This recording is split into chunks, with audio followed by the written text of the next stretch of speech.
Welcome back to the Copywriters Podcast with your host, the world's greatest copywriting coach, David Garfinkel. David, how you doing today? I'm good, Nathan. How are you? I am fantastic, and I'm feeling high-powered this morning. Probably too much coffee, but I'm ready to jump into the show.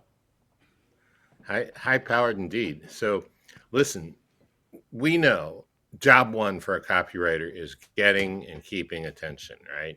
We always give that our best shot.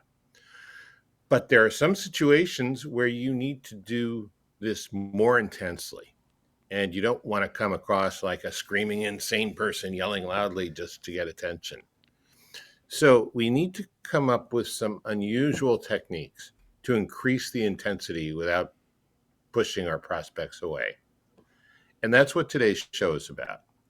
I've found 5 unusual copy techniques that are especially helpful for cold traffic and introducing new products. And that's because I'm hearing a lot about cold traffic these days. And, cold traffic means they don't know you, they might never heard of you, they certainly don't know your product. So these techniques, they're a bit exotic, and you'll find at least some of them extremely useful next time you write copy. But first, let me remind you that copy is powerful and you're responsible for how you use what you hear on this podcast. Most of the time, common sense is all you need. But if you make extreme claims, and if you're writing copy for offers in highly regulated industries like health, finance, business opportunity, you may want to get a legal review after you write and before you start using your copy. My larger clients do this all the time. I decided to do this particular show, this particular set of high-powered exotic techniques, because it's getting harder and harder to get attention. And perhaps hardest of all when you or your product are unfamiliar to your prospect, namely when you're running cold traffic and or when you're introducing a new product. So I looked around and I found some exotic, high-powered copywriting techniques. And now, in addition to our usual disclaimer, I want to say at the outset that these are unusually powerful, and you should think twice if you're using these techniques for sleazy purposes. From India, we get the concept of karma. In the West, some people call this the law of the wheel. What goes around comes around. So don't use this for nefarious purposes. Eventually, nothing good comes from that. Now, one more thing before we dive in. These techniques do not substitute for copywriting fundamentals. That is, you still need to have a good offer that people are interested in. You still need to prove what you say. You still need to have a clear call to action. And all the other regular rules apply. But these techniques are great for getting and holding attention. And they all have one thing in common. They use deep psychology to engage your reader. They are more heavy duty than most typical copywriting techniques. The first technique we'll talk about syncs up with the brain's tendencies to recognize patterns. The second technique leverages normal human curiosity in a supercharged way. The third technique creates tension and interest by creating cognitive dissonance, since the brain struggles to keep two opposites in awareness at the same time. The fourth technique literally rewires the reader's brain, at least for a short time. And the fifth technique piggybacks on the particular ways we as people like repetition. They help the reader better remember what we told them. That really matters when you're in the street fight competition of cold traffic or the difficult persuasion pace of having to sell a product that is brand new to your prospect. Because once your product becomes a little more familiar, it's a little less dangerous of a sales environment for you. And once prospects feel familiar with your offer, they're much more likely to buy what you're selling. Last, all these techniques try to make you feel something. They're designed to make you excited, curious, or hopeful. Of course, when you feel something, you're more likely to take the action the copy invites you to take. But as similar as they are, They are still fundamentally different from each other. The first one focuses on strategic repetition throughout the piece. The second one structures all your copy as an expose of insider information. The third technique organizes what you're saying around drastically different ideas. The fourth one has to do with phrasing. And the fifth one focuses on a unique kind of structure found in nature. So they're all different from one another, even though the effects are pretty much the same to engage a prospect under the toughest of circumstances. All right, you've got me on the edge of my seat. I just want to jump into this. All right, then let's start with number one, the Bader-Meinhof technique. This one's simple but powerful. Just mention your product multiple times, frequently throughout your copy, in ways that make sense in each case. And here's a little history behind this naming of this technique. In 1994, a man named Terry Mullen wrote a letter to the newspaper, the St. Paul Pioneer Press in Minnesota, where he mentioned that ever since he'd heard it mentioned for the first time, the name of a German terrorist organization, the Bader-Meinhof Group, seemed to be everywhere in his life. After this story was published, after this letter was published, a surprising number of other Pioneer Press readers reported the same thing happening. Terry Mullen had discovered a cognitive bias known as the frequency illusion, which was named 11 years after he sent his letter, and it was named by someone else. The frequency illusion is a term coined by Stanford professor Arnold Zwicky. Now, the Bader-Meinhof technique is not about German terrorists. It's about the universal human phenomenon where people notice something more frequently after being introduced to it and having it repeated multiple times. And this, of course, would be very helpful in copy where people have never heard of you or your product before. For example, if you're launching a new product, mention it by name early on in your copy. Then keep using the name in different places, more than you ordinarily would if you were talking to someone who is already familiar with it, or even if you're writing copy just to a much warmer market. When you use this technique, you could put the product name in sections about what the product does, how it helps people, what customers say about it, and where people can buy it. Think overkill. Use the name over and over again. Example. Let's say you're launching a new smartwatch called Time Savant. You might start your product description like this. Introducing Time Savant, the smartwatch that puts you in control of your day. Time Savant's slim profile looks great on your wrist. You'll love how its powerful features keep you on track. Just listen to our customers. They all swear up and down that their Time Savant helps them manage their busy lives. Ready to take charge of your time? Get a Time Savant today. Yeah, I mentioned the product name Time Savant 4 times in 60 words. I'm sure you noticed, but for someone who's interested in the product itself rather than the technique we're talking about, they're just learning about Time Savant and getting used to its name. And they wouldn't see this as overkill. So what's going on here? How does this work? The Bader-Meinhof technique works because of how our brains process information. When we hear or read something multiple times, it becomes familiar. This familiarity makes it easier to remember. It's like when you hear a new song on the radio. At first, you might not know it, but after hearing it several times, you start humming along. And make no mistake, repetition is key. Each time you mention the name, you're creating another chance for it to stick in the reader's mind. But here's the thing. You can't just repeat the name randomly. That would sound weird and might annoy people. Instead, you weave it smoothly into different parts of your copy in ways that make sense.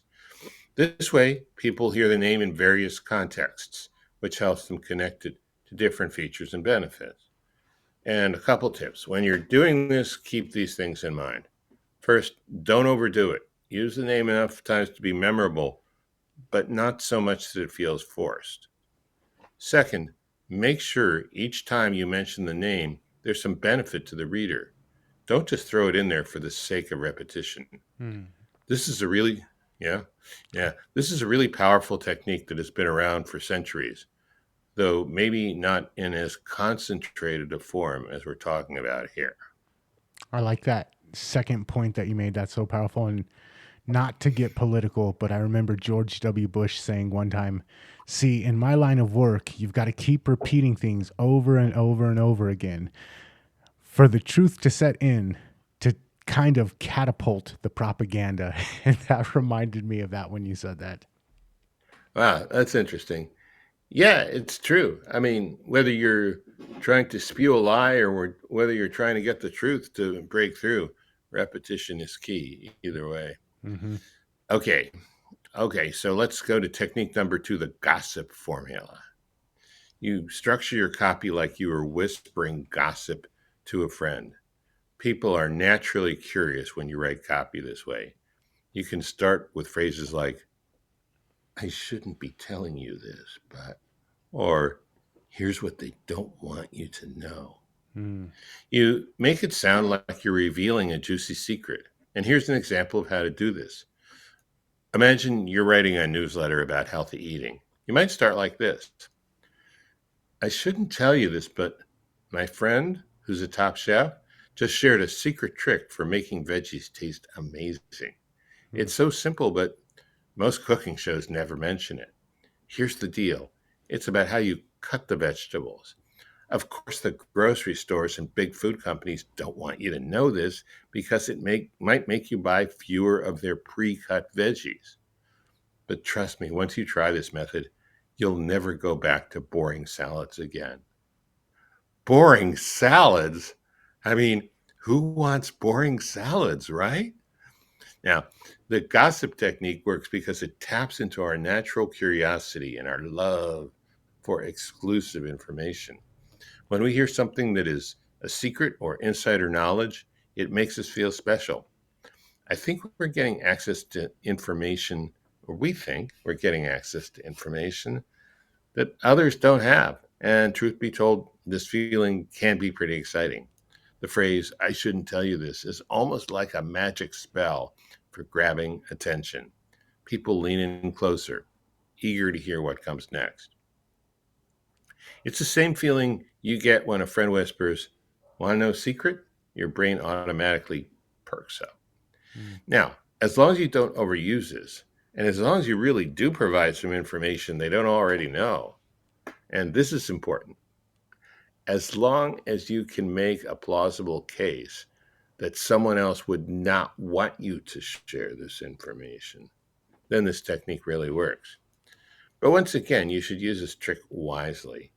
Remember, information you're sharing needs to be actually valuable. Your secret should be something useful or interesting to your readers. If it's not, they might feel let down after all that build up. Mm. I remember, I'm not going to mention the marketer's name, but when I was a kid, there was an infomercial about secret cures they don't want you to know about. And in the infomercial, Mm-hmm. the guy actually gave away, hey, stop using antacid, use apple cider vinegar instead, and watch what happens. And so he gave away a little bit of proof that it worked, valuable information. And he also gave away a pretty good convincing argument as to why the pharmaceutical and the food companies don't want you knowing about simple food cures, simple diet adjustments that you can make to. And it ended up being one of the most popular, most successful promos of the time. Not mentioning the guy's name because he got in, like you mentioned at the beginning of the show. Some people use these things for nefarious deeds as well. And that was the case with this particular guy. But it's a great example. If anybody knows the infomercial, they know exactly what we're talking about. I think I know what you're talking about. Okay, let's go to technique number three. No, that is great, and it's a good point. In fact, I think his last name has a striking similarity to the Prime Minister of Canada. Indeed. Did did you just cough? No, I snorted, laughed. Did you just snort? Okay. All right, let's go to technique number 3, the dichotic effect. Now, first of all, this is called the dichotic effect, not the psychotic effect. Remember that. Dichotic literally means presenting different sounds to the right ear and the left ear.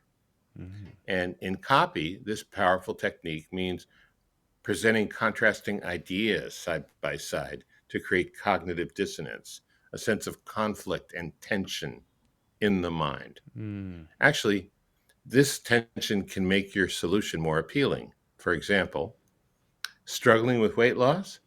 Imagine effortlessly shedding pounds while still gorging on your favorite foods.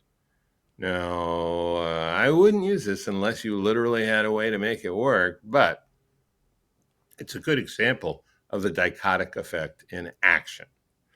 One way to make your idea sound really good is to show it next to something not that great. This creates a feeling in people's minds that always makes your idea seem better. It's like showing a before and after picture. The after always looks amazing compared to the before. Let's say you have a new type of homework planner. You might write, tired of drooping eyelids as you stay up to finish late assignments? Picture getting all your homework done before dinner with plenty of time in the evening left for fun. With the Super Study Planner, you can turn stressful cramming sessions into relaxed, productive study time. So, how does this work? In the example, I've set up a comparison between the stress of late night studying and the idea of finishing homework early and having free time to have fun. Most people would prefer the second option, making the planner seem like a great solution. Basically, the brain processes a lot of the information it gets by comparing contrasts. When we see two different ideas side by side, we can't help compare them. It's kind of like our brain is playing a game of spot the difference. When you set up a comparison this way, it makes the better option stand out even more. Again, what we're talking about here is this cognitive dissonance. It's a feeling of discomfort we get when we have two conflicting ideas in our head at the same time. The discomfort caused by this conflict makes us want to resolve. And the go to move in a situation like this is to choose the option that seems more appealing. So, one tip with this is to use vivid visual language as much as you can, because that helps people picture both scenarios in their minds. One thing that I'm going to add to this is rubbing a little bit of salt in the wound. A lot of times, if you've got the one horrible thing on one side and the one awesome thing on the other side, but you're in the middle of the road and that's where your come from is at, the awesome thing on the one side looks okay, but if you can really rub some salt in that wound, really paint a vivid picture of how bad things can get. Yeah, it's a minor inconvenience right now, but here's how bad things can get if you don't do something about it, and then compare the opposite thing, then that opposite thing is much more appealing once they've been able to see it from how bad things can get rather than where they're currently at. Yeah, I like that. In other words, accentuate the contrast, make it as stark as possible. That's great. Thank you. All right, let's do technique number 4, sensory binding. This technique takes intense sensory experiences created solely by words even further. It ties together different senses in a short description. I'll give you a couple of slightly over the top examples. Taste the beauty of financial freedom, or feel the smooth texture of effortless productivity.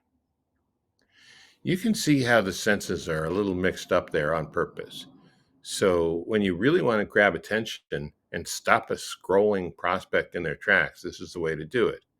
Again, mix up different senses in a description, then use words that might normally apply to one sense to describe another. For example, you might talk about tasting a color or feeling a sound. It does need to make sense with your overall message, though, so you have to keep experimenting until you find something that doesn't seem too bizarre. Let's say you're writing about some high quality noise canceling headphones. You could use sensory binding this way. Experience the velvety silence of our noise away headphones. With these on, you'll hear the sweetness of your favorite music without any sour interruptions from the outside world. Feel the warm embrace of crystal clear sound wrapping around you. It doesn't come across as too jarring with musical descriptions because we already use words from other senses to describe music: sweet, bumpy, hot, or in the case of the music Nathan used to perform, smokin'. Even with music, though, this technique wakes up our brains in a unique way. Usually we keep our senses separate. We see colors, hear sounds, feel textures. But when we mix these up in language, it creates a kind of appealing, usually, but unfamiliar feeling that grabs our attention. And when this kind of thing occurs in people's brains, it's called synesthesia. Now, there are people in life who process things like this naturally. They might attribute sounds to a number or colors to tastes. Most people don't experience the world this way, though. And that's why this kind of sensory binding works so well in getting people's attention. When we hear it, our brains end up working a little harder to understand what we're hearing, what's being said, and this makes the description more memorable and impactful. It can make ordinary things seem more exciting or help explain complex ideas in a fresh way. Remember, the goal is to create a combination of sensory experiences in the reader's mind that's both clear and interesting. If you can do that, you're definitely on the right track. Okay, we don't give praise to giant corporate advertising very often on this show, but Skittles Taste the Rainbow is the perfect example of this. And the first time I heard Mm. it, I tasted all the Skittles, like I was like able to imagine tasting all the Skittles flavors. So I think that that's a perfect example of when this is done right. Thank you. And I'm so glad the example you didn't. I was afraid you were going to bring up the example of the emu, and I just uh, Not the evil emu. we don't like that. Okay, technique number 5: fractal copywriting. A fractal is a structure where the component parts are like the whole. The way you use this technique is to repeat your main message, probably the USB or at least a strong benefit, different scales throughout your copy. It's an interesting repetition technique. So, in nature, snowflakes are a remarkable example of fractals. As the snowflake grows and branches out, each arm represents the same basic shape as the overall crystal. And you can do this in your writing too. You start with your main message, then repeat it in different ways, different sizes, different scales throughout your text. Each part of your writing becomes a smaller version of the whole thing. So here's an example. We've got an imaginary AI assisted exercise bike called the Ride Genius. This example demonstrates how the main message of AI powered personalization for fitness transformation is repeated at different scales throughout the copy. And here comes the copy. Ride Genius's cutting edge AI technology creates a personalized fitness experience like no other with bullet point, adaptive resistance, bullet point, real time form correction, bullet point, personalized workout plans, bullet point, progress tracking and motivation. Subhead: adaptive resistance that grows with you. Feel the perfect challenge every time. Ride Genius's AI adjusts resistance in real time, ensuring that your workout is always optimized for your current fitness level and goals. Subhead: get to your form just right to maximize your results. Ride smarter, not harder. Our AI powered sensors analyze your form, providing instant feedback to help you achieve the most effective workout possible. Subhead: it's like having your personal AI fitness coach right next to you. Never plateau again. Ride Genius's AI creates and adjusts your workout plan based on your progress, keeping you constantly challenged and motivated. Subhead: track, analyze, succeed. Watch your fitness soar. Our AI analyzes your performance data, offering insights and motivation to keep you pedaling towards your goals. Okay. Dizzying. The fractal structure is evident in the following ways. The main headline introduces the core concept of AI powered transformation. Each subhead reinforces the idea of personalization and results, and each feature section, the parts under each subhead, adaptive resistance, form correction, personalized plans, progress tracking, echoes the same central theme of AI driven personalization.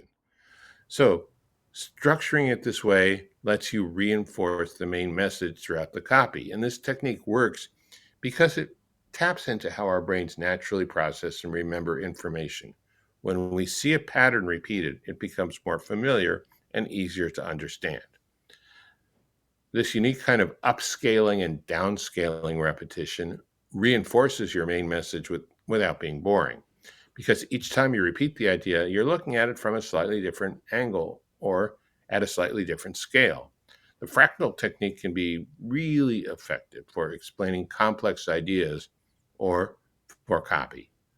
It helps readers see the big picture while also understanding how it applies to smaller, more specific situations. Okay, so first of all, as above, so below, and I'll leave it at that.